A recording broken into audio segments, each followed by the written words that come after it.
एक बार ना अयोध्या के भक्त और वृंदावन के भक्त में झगड़ा हो गया। अयोध्या के भक्त राम जी का पुजारी था और वृंदावन का भक्त भगवान श्री कृष्ण का पुजारी था। तो दोनों ने एक मजाक मजाक में बात शुरू की, पर एक ने बहुत सीरियस ले ली उस बात को। तो जो वृंदावन का भक्त था ना, वो राम जी का जो भक्त था, उसने बोला कि देखो हमारे भगवान तो बढ़िया हैं, सीधे साधे राम जी। ये जो तुम्हारे भगवान है ना कन्हैया, टेढ़े हैं।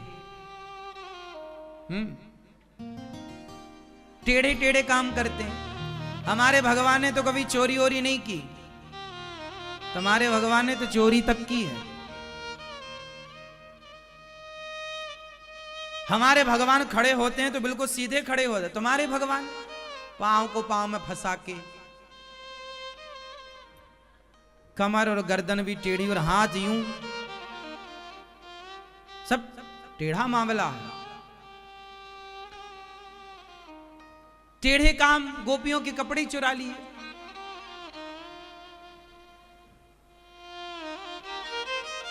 अर्जुन भाग रहा था महाभारत से, तो भगवान ने अर्जुन को समझाया, गीता सुना करके रुक जा, रोक लिया और खुद जरासंध का युद्ध हुआ तो खुद मैदान छोड़ के भाग गए। तुम्हारे भगवान टेढ़े हैं। एक काम करो, हमारे राम जी बढ़िया हैं, सीधे साधे, तुम्हारा कन्हैया तो टेढ़ा है। अब वो कृष्ण जो भक्त था ना, वो मन में बड़ा बुरा मान रहा था, अरे राम राम, ये तो हमारे भगवान को क्या क्या कह रहे हैं। उसको भी लगा, उसने फिर वो गया मंदिर, बिहारी जी से बोला क्या जरूरत थी टेढ़े काम करने की, सीधे साधे काम नहीं कर सकते थे, हमें ताने सुनने पड़ रहे हैं आपके चक्कर में। अब एक काम करो, हम नहीं रहेंगे, हम जा रहे हैं वहीं अयोध्या जी की तरफ, हम भी सीधे साधे भगवान की पूजा करेंगे, हम टेढ़े भगवान की क्यों करें। वो बड़ा बुरा माना बेचारा, और जबकि वो मजाक में ऐसा वो कह रहे थे और इसने सही समझ लिया। अब रोज ये बिहारी जी के मंदिर जाए और बोले क्या जरूरत थी टेढ़े काम करने की, सीधे खड़े नहीं हो सकते, खड़े भी तो टेढ़े हो। लो भैया, उसने बोला अब हम जा रहे हैं, अब हम सीधे भगवान की पूजा करेंगे, टेढ़े वाले की नहीं। वो उसने अपना बोरिया बिस्तर बांधा, निकल लिया। जब निकला तो यहीं वृंदावन के जैसे ही वो बाहर निकला, एक कुआं था। उस कुएं के पास एक छोटा सा बच्चा, बिल्कुल नन्हा सा बालक, वो बालक कोई और नहीं था, स्वयं भगवान श्री कृष्ण बाल रूप में आ गए और बालक बनकर आए। और ये जो बाबा जी वृंदावन छोड़ के जा रहे थे कि तुम तो टेढ़े हो, हम जा रहे हैं अयोध्या जी रहेंगे, सीधे भगवान है वो। तो ये बोला, संत जी, छोटा सा बच्चा गया और संत जी से बोला, ये संत जी जो छोड़ के जा रहे थे, बाबा जी, बाबा वो हमारी बाल्टी गिर गई है कुएं में, थोड़ा निकलवा दो। संत जी बोले चलो निकलवा देते हैं। अब कुएं में बाल्टी जब गिरी तो ये बालक ना सीधा सीधा सरिया डाल रहा था बाल्टी निकालने के लिए।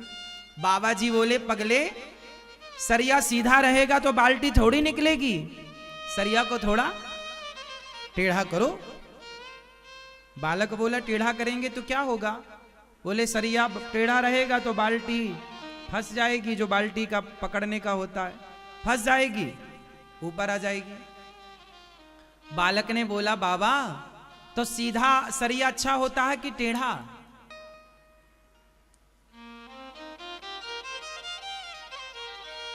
बाबा चुप रह गए।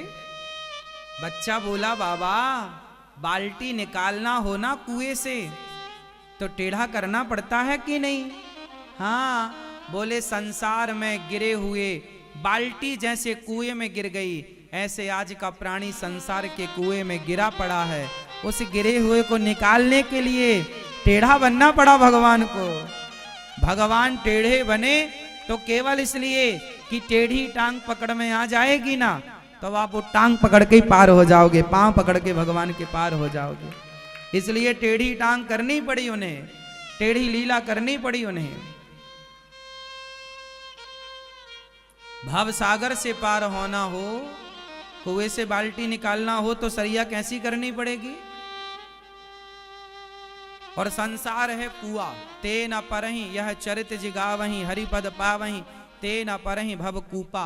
संसार को तुलसीदास जी ने कुएं की उपमा दी है। किसकी उपमा? संसार एक कुआ है, कूप। अब ये जो कुआ है, इस कुएं में हम सब बाल्टी की तरह गिरे हैं। हम जीव, आत्मा, हम जीव क्या है? बाल्टी की तरह गिरे हैं। अब हम गिरे तो हैं, अब हमें निकालेगा कौन? वही टेढ़ी टांग वाला। इसलिए भगवान को हम जैसे पापियों को पार लगाने के लिए टेढ़ी टेढ़ी लीला करनी पड़ी, इसलिए वो टेढ़ा है। तो भगवान ऐसे हैं कि बड़े फिर वो बाबा जी बालक के चरणों में गिरे और वो बाल रूप में भगवान थे। उन्हें उनके प्रेम के कारण भगवत दर्शन हुआ और वो सदा वृंदावन का वास करते हुए भगवान की प्रीति में डूबे रहे, भगवत प्रेम में डूबे रहे।